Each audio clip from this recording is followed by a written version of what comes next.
Wassalamualaikum warahmatullahi wabarakatuh. Kepada yang terhormat Bapak Ibu dosen penguji uji kinerja PPG dalam jabatan batch 4 tahun 2025. Perkenalkan, saya Hamdan Subeki dengan NIM 209251768 merupakan mahasiswa PPG dalam jabatan batch 4 tahun 2025 di LPTK Universitas Islam Negeri Kiai Ageng Muhammad Besari Ponorogo.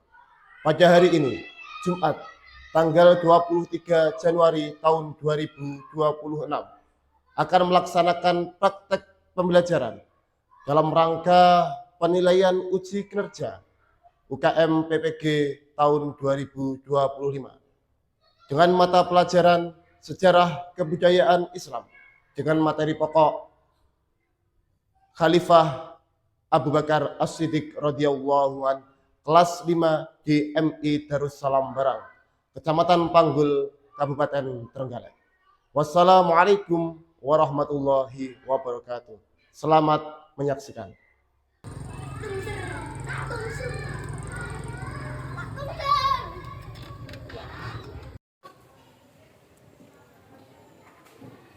Oke, assalamualaikum warahmatullahi wabarakatuh. Waalaikumsalam warahmatullahi wabarakatuh.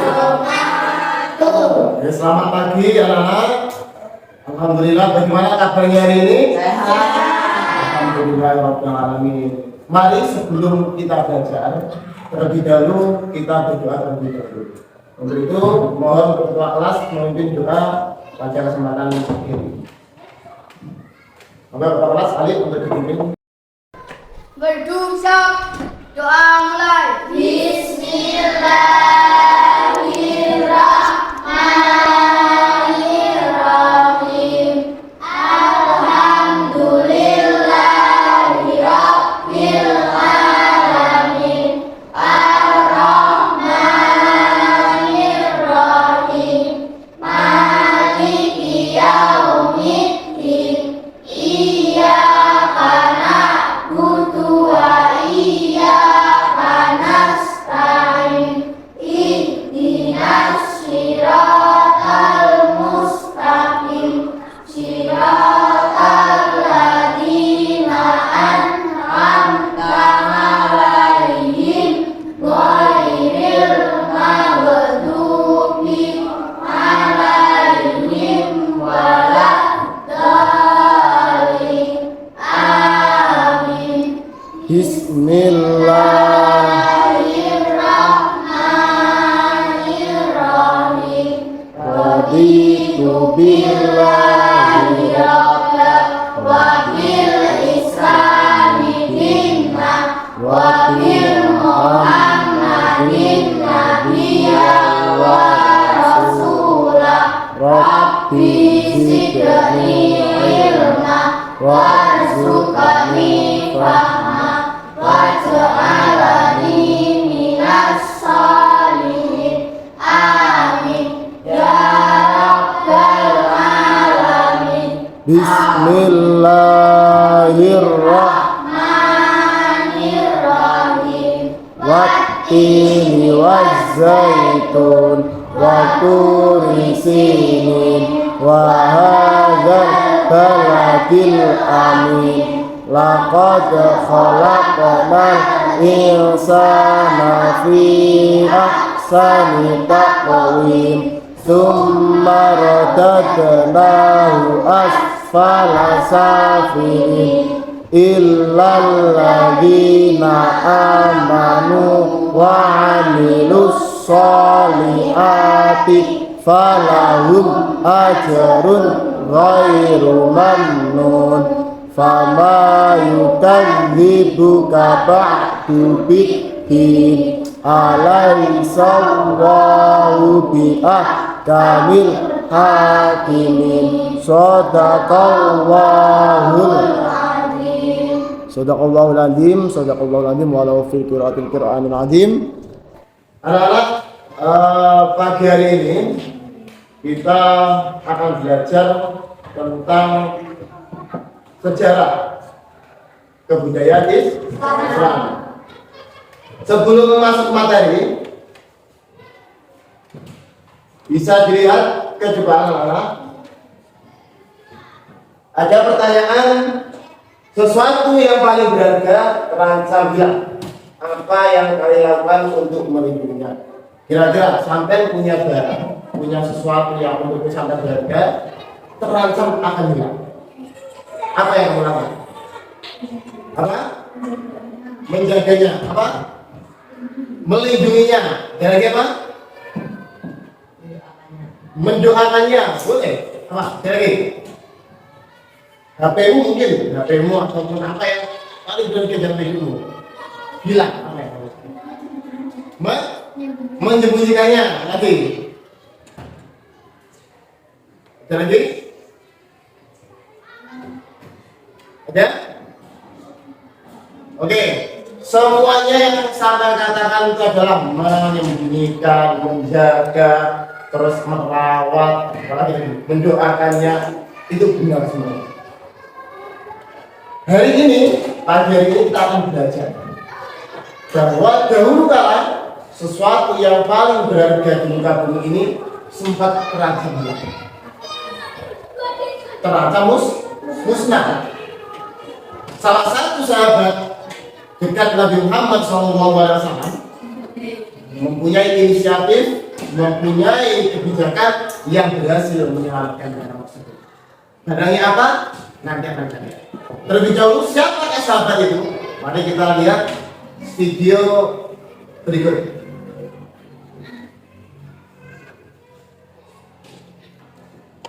Kisah tentang sahabat terdekat Rasulullah yang rela mengorbankan seluruh hartanya demi Islam. Ya, dia adalah Abu Bakar As-Siddiq, sosok yang luar biasa dalam sejarah Islam.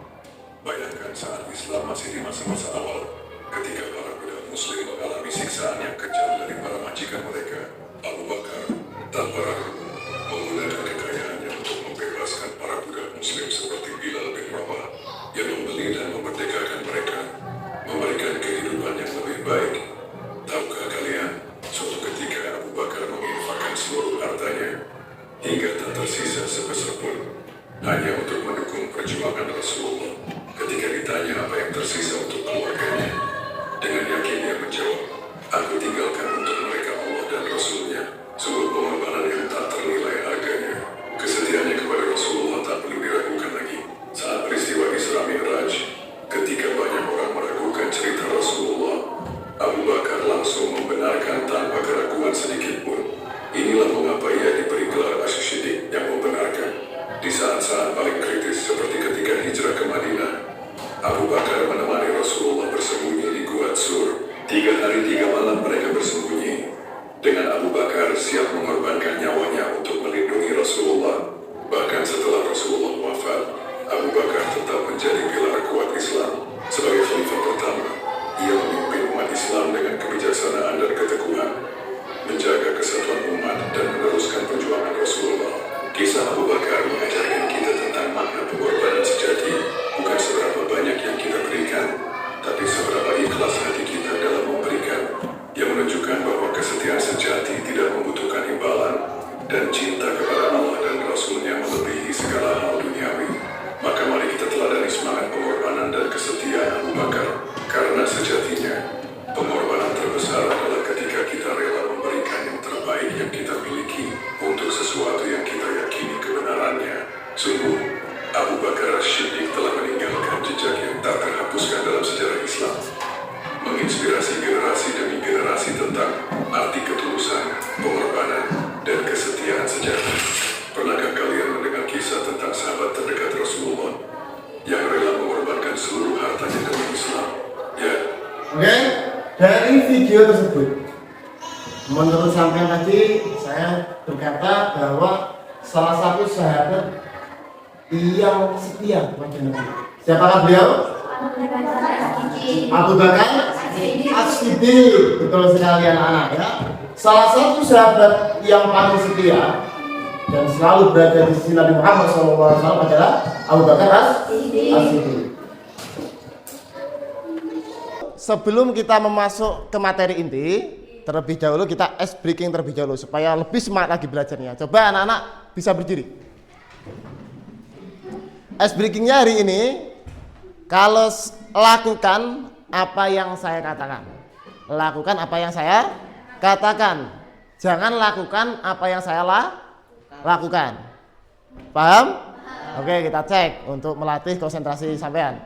Oke. Pegang kepala, pegang mata, pegang hidung, pegang kuping, pegang kepala, pegang telinga, pegang mata, pegang kepala, pegang hidung, pegang mata, pegang kepala, pegang telinga, pegang hidung, pegang kepala, pegang ada yang salah. Oke, tepuk tangan terlebih dahulu. Nah, ternyata banyak yang sudah fokus. Oke, duduk lagi. Adapun tujuan dari pembelajaran pagi hari ini, yakni pertama, bisa dilihat di depan. Nah, siswa mampu menganalisis urgensi strategi perjuangan Abu Bakar As-Siddiq, yaitu memerangi nabi palsu dan memimpin pengumpulan mushaf atau membuat kebijakan pengumpulan mushaf. Yang kedua, tujuan pembelajaran pada pagi hari ini yaitu siswa mampu merancang skema urutan prioritas kebijakan khalifah yang solutif untuk menjaga keutuhan umat secara kreatif. Yang ketiga, tujuan dari pembelajaran pagi hari ini yakni murid mampu menunjukkan sikap cinta kepada Rasulullah SAW dengan meneladani loyalitas Abu Bakar As-Siddiq dalam menjaga ajaran Islam dengan penuh tanggung jawab. Materi kita yaitu tentang Abu Bakar As-Siddiq.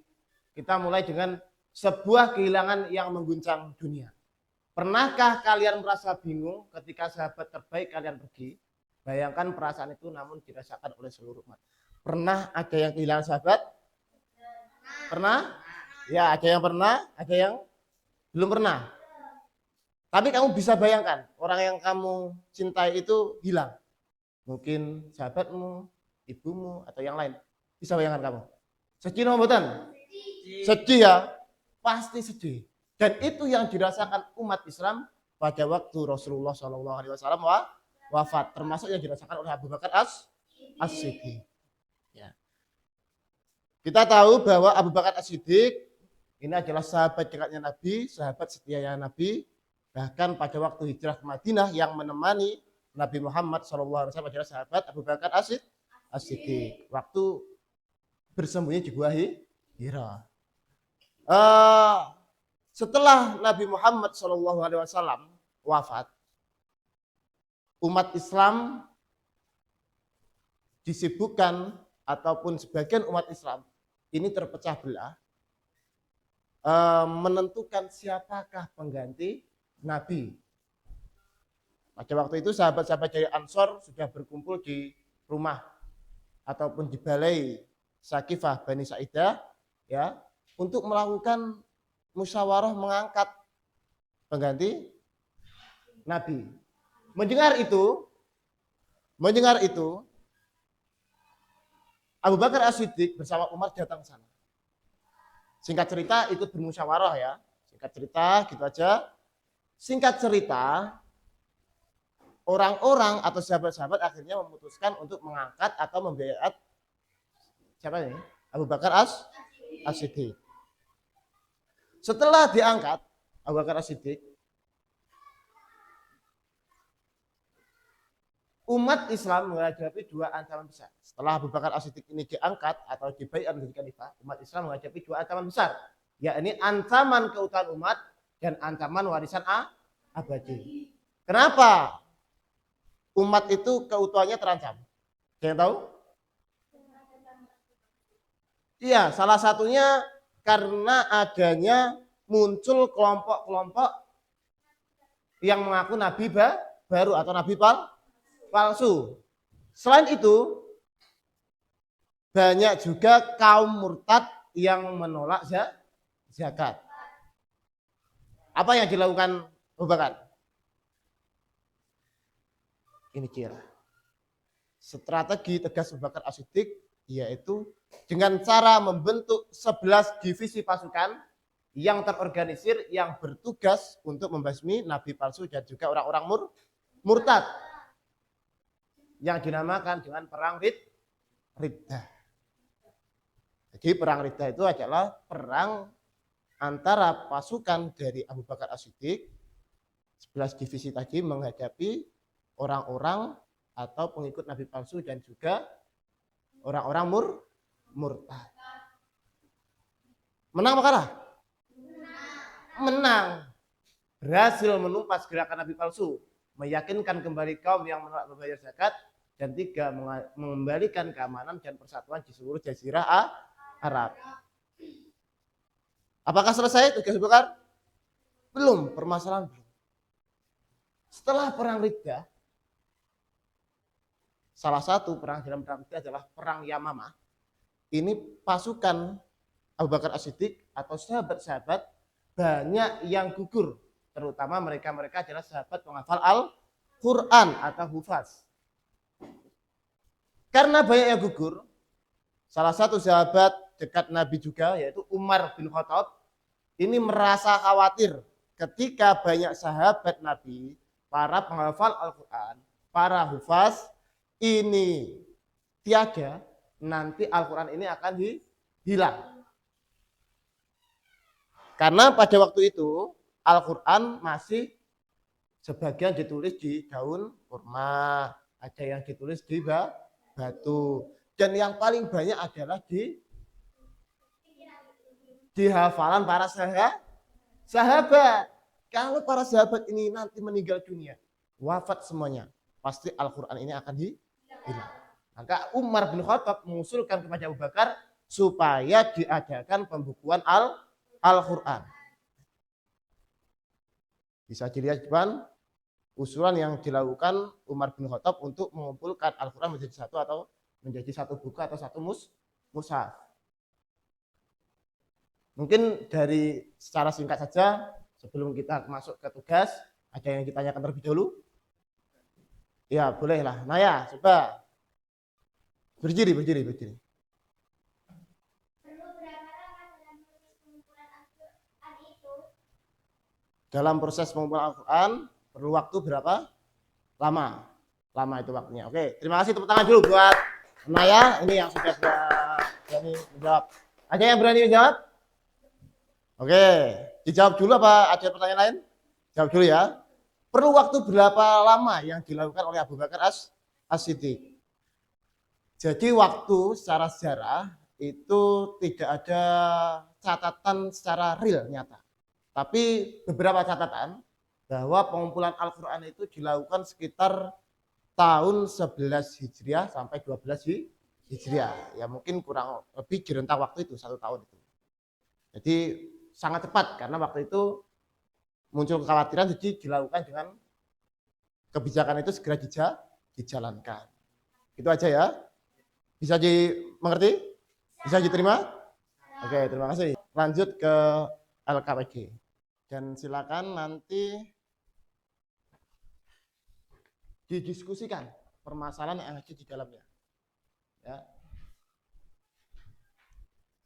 Silakan hasil diskusinya dilihat ke depan terlebih dahulu, peta krisis umat. Ya, ini menggambarkan kondisi darurat. Pertama ada banyak kaum murtad, terus ada puluhan sahabat penghafal Al-Quran, terus ada wahyu Allah yang terancam hilang. Silakan didiskusikan, membuat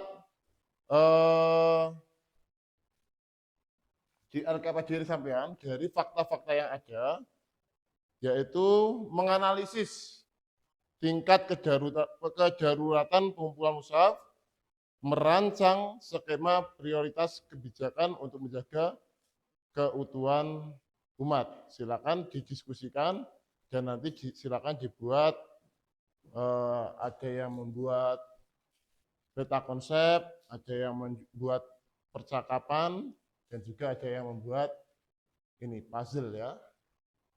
Bisa dipahami ya? Bisa? Oke, coba didiskusikan terlebih dahulu.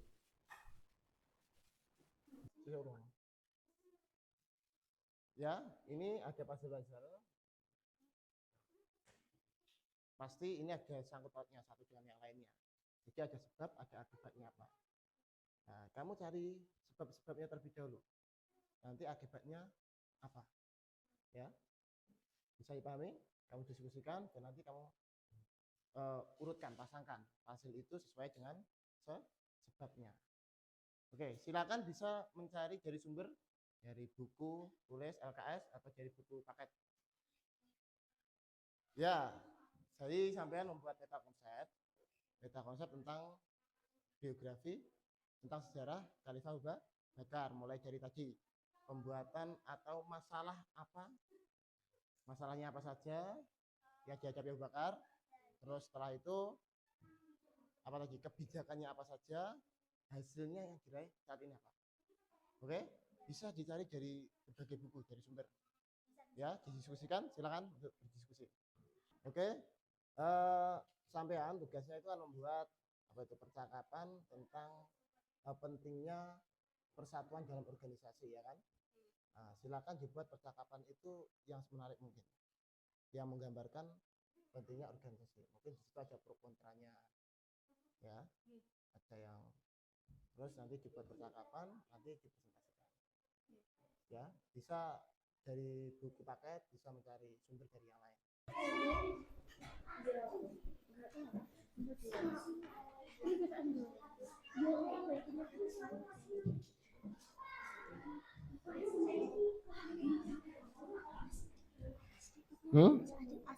Ya, asidik ditulis. Abu Bakar asidik. Asidik. Sit. Apa? K. Ya, bagus ya, bagus. Sini ya.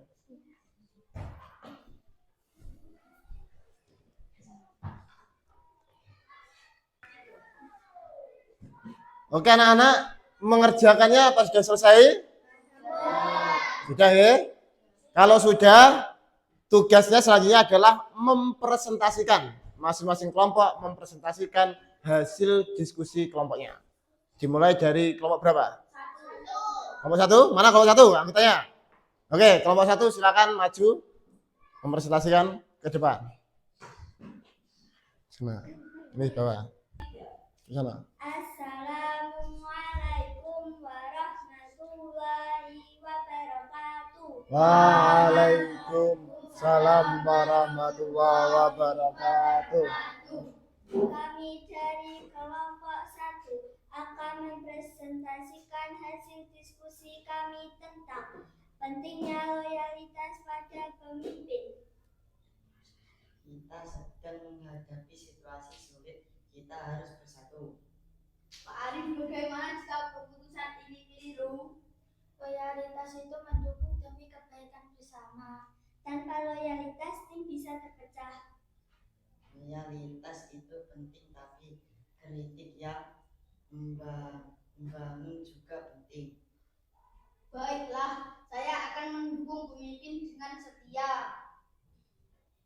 Wassalamualaikum warahmatullahi wabarakatuh. Waalaikumsalam warahmatullahi wabarakatuh. Tepuk tangan ya. Oke, sudah bisa kembali ke tempat. Selanjutnya silakan dari kelompok 2 untuk mempresentasikan hasil diskusinya. Assalamualaikum warahmatullahi wabarakatuh. Waalaikumsalam warahmatullahi wabarakatuh. Kami dari kelompok 2 ingin mempresentasikan hasil diskusi kami tentang alur pengumpulan Al-Quran. 1. Masa Rasulullah Shallallahu Alaihi Wasallam. Al-Quran diturunkan secara bertahap, dihafal oleh para sahabat, ditulis di berbagai media seperti pelepah kurma, tulang, dan kulit. Belum dibukukan dalam satu mushaf. 2. Masa Khalifah Abu Bakar As-Siddiq radhiyallahu anhu. Perang Yamanah. Banyak yang menghafal Al-Quran wafat. Umar bin Khattab mengusulkan pembukuan. Abu Bakar menyetujui usulan. Zaid bin Sabit ditunjuk sebagai ketua tim. Metode pengumpulan hafalan sahabat. Catatan tertulis 2 saksi untuk setiap ayat. Hasil mushaf Al-Quran pertama lengkap. 3. Bagaimana mushaf disimpan oleh Abu Bakar radhiyallahu anhu. Dilanjutkan ke Umar bin Khattab radhiyallahu anhu. Disimpan oleh Hamzah bin Abu Bakar As-Siddiq. Wassalamualaikum warahmatullahi wabarakatuh. Waalaikumsalam warahmatullahi wabarakatuh. Tepuk tangan dulu buat kelompok 2. Mungkin ada pertanyaan untuk kelompok 2, silakan dari kelompok 1 dan kelompok 3. Kalau ada pertanyaan tentang kelompok 2. Ya, Alif mau bertanya. Maksudnya 2 saksi itu apa? Jadi setiap ayat minimal diketahui oleh 2 orang. Oke, ada tambahan lagi? Dari kelompok lain? Dari kelompok 2 ada tambahan? Tidak aja. Oke, terima kasih dari kelompok 2 untuk silakan kembali lagi. Oke. Assalamualaikum warahmatullahi wabarakatuh. Waalaikumsalam warahmatullahi wabarakatuh. Kami dari kelompok 3 ingin mempresentasikan hasil diskusi kami tentang peristiwa Abu Bakar As-Siddiq radhiyallahu anhu. Sahabat pertama dari kalangan dewasa yang masuk Islam adalah Abu Bakar As-Siddiq radhiyallahu anhu. Gelar yang diberikan karena selalu membenarkan Nabi Muhammad SAW As-Siddiq. Peristiwa menemani Rasulullah SAW saat hijrah ke Madinah, hijrah bersama Nabi Muhammad SAW. Nama gua tempat Abu Bakar dan Rasulullah bersembunyi saat hijrah dinamakan Gua Sur. Putri Abu Bakar yang membantu logistik saat hijrah bernama Asma binti Abu Bakar. Sahabat yang mendampingi Rasulullah SAW dalam perang Badar adalah Abu Bakar As-Siddiq radhiyallahu anhu. Khalifah pertama setelah wafatnya Rasulullah SAW adalah Abu Bakar As-Siddiq radhiyallahu anhu. Keputusan penting Abu Bakar untuk memerangi kaum yang murtad dinamakan perang Riddah. Kebijakan Abu Bakar yang menjadi awal pembukuan Al-Quran, pengumpulan mushaf Al-Quran. Wassalamualaikum warahmatullahi wabarakatuh. Waalaikumsalam warahmatullahi wabarakatuh. Tepuk tangan semuanya untuk penampilan kita dari kelompok 1, 2, dan 3. Ya. Oke. Tadi kelompok 1 sudah mempresentasikan tentang pentingnya loyalitas dalam kepemimpinan. Kelompok 2 sudah mempresentasikan alur pengumpulan mushaf Al-Quran. Kelompok 3 sudah mempresentasikan tentang peristiwa yang dialami Abu Bakar. Dari diskusi tadi, dari apa yang kita kerjakan tadi, kita menjadi tahu bahwa pengumpulan Al-Quran itu baru dilakukan pada masa Abu Bakar As-Siddiq. Ya. Terus dari itu juga kita tahu bahwa dalam kepemimpinan itu diperlukan yang namanya loyalitas. Itu apa anak-anak? Apa loyalitas? Apa?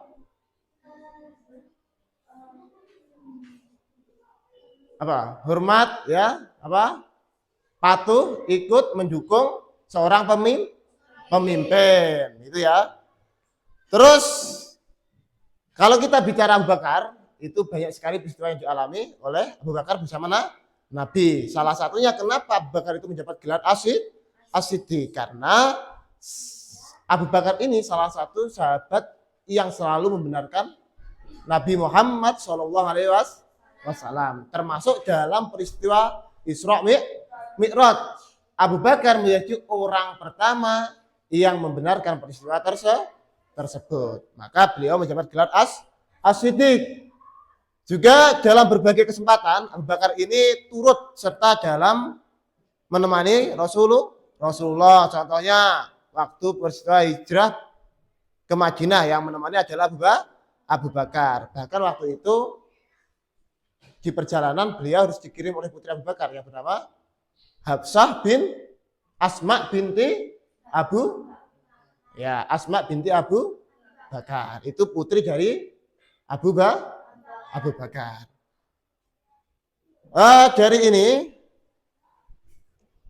Dari materi ini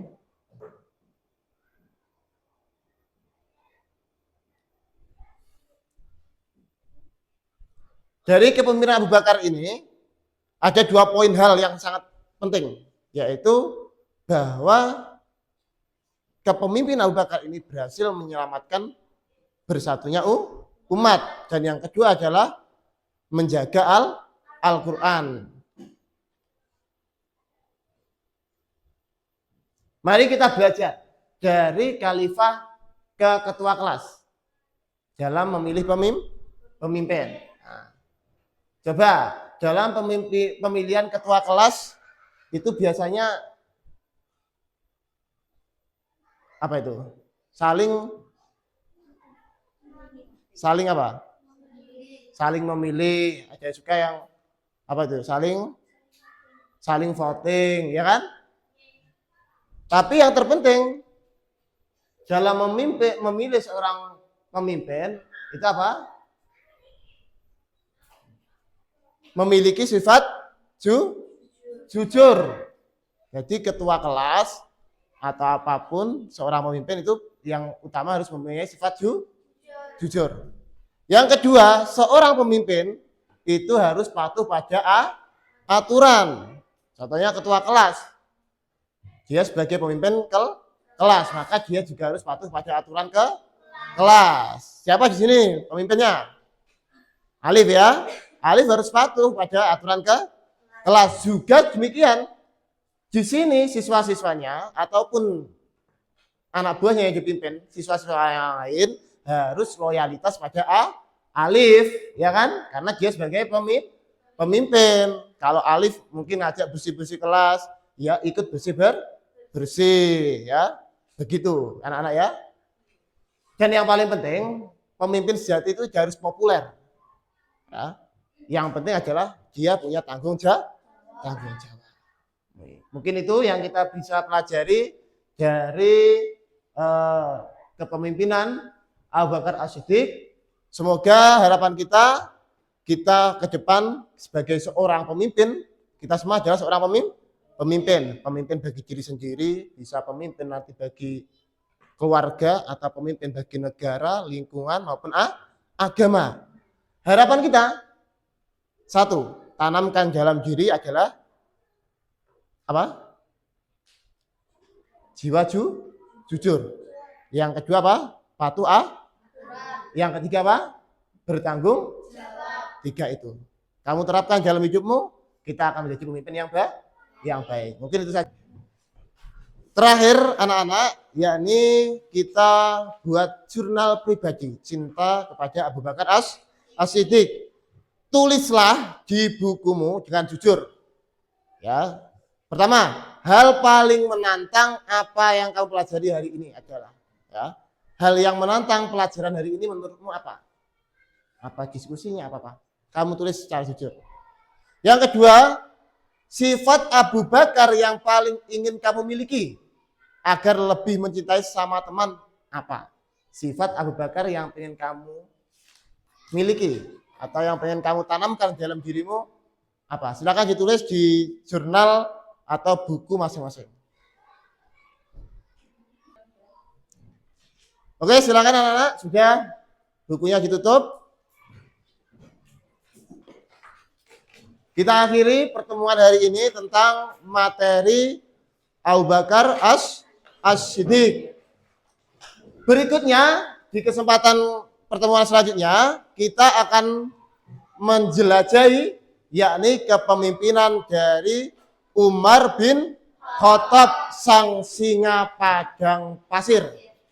Ya, jadi minggu depan silakan dibaca dari rumah terlebih dahulu tentang materi Umar bin Khattab. Pesan terakhir dari Bapak hari ini, karena kita belajar tentang Abu Bakar Siddiq, pesan Pak Hamdan satu, ya, bacalah Al-Quran, ya. Baca, pahami dan amalkan, walaupun sedikit.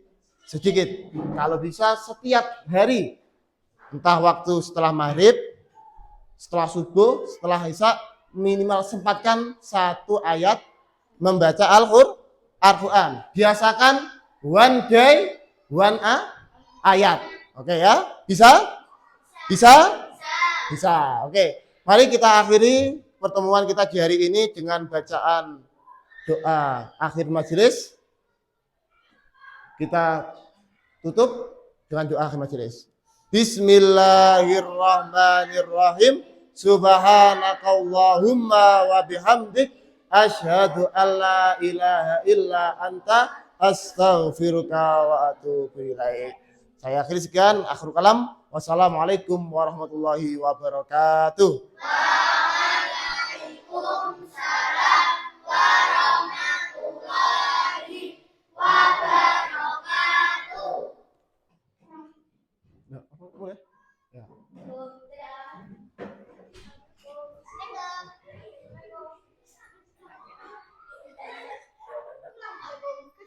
Kelas.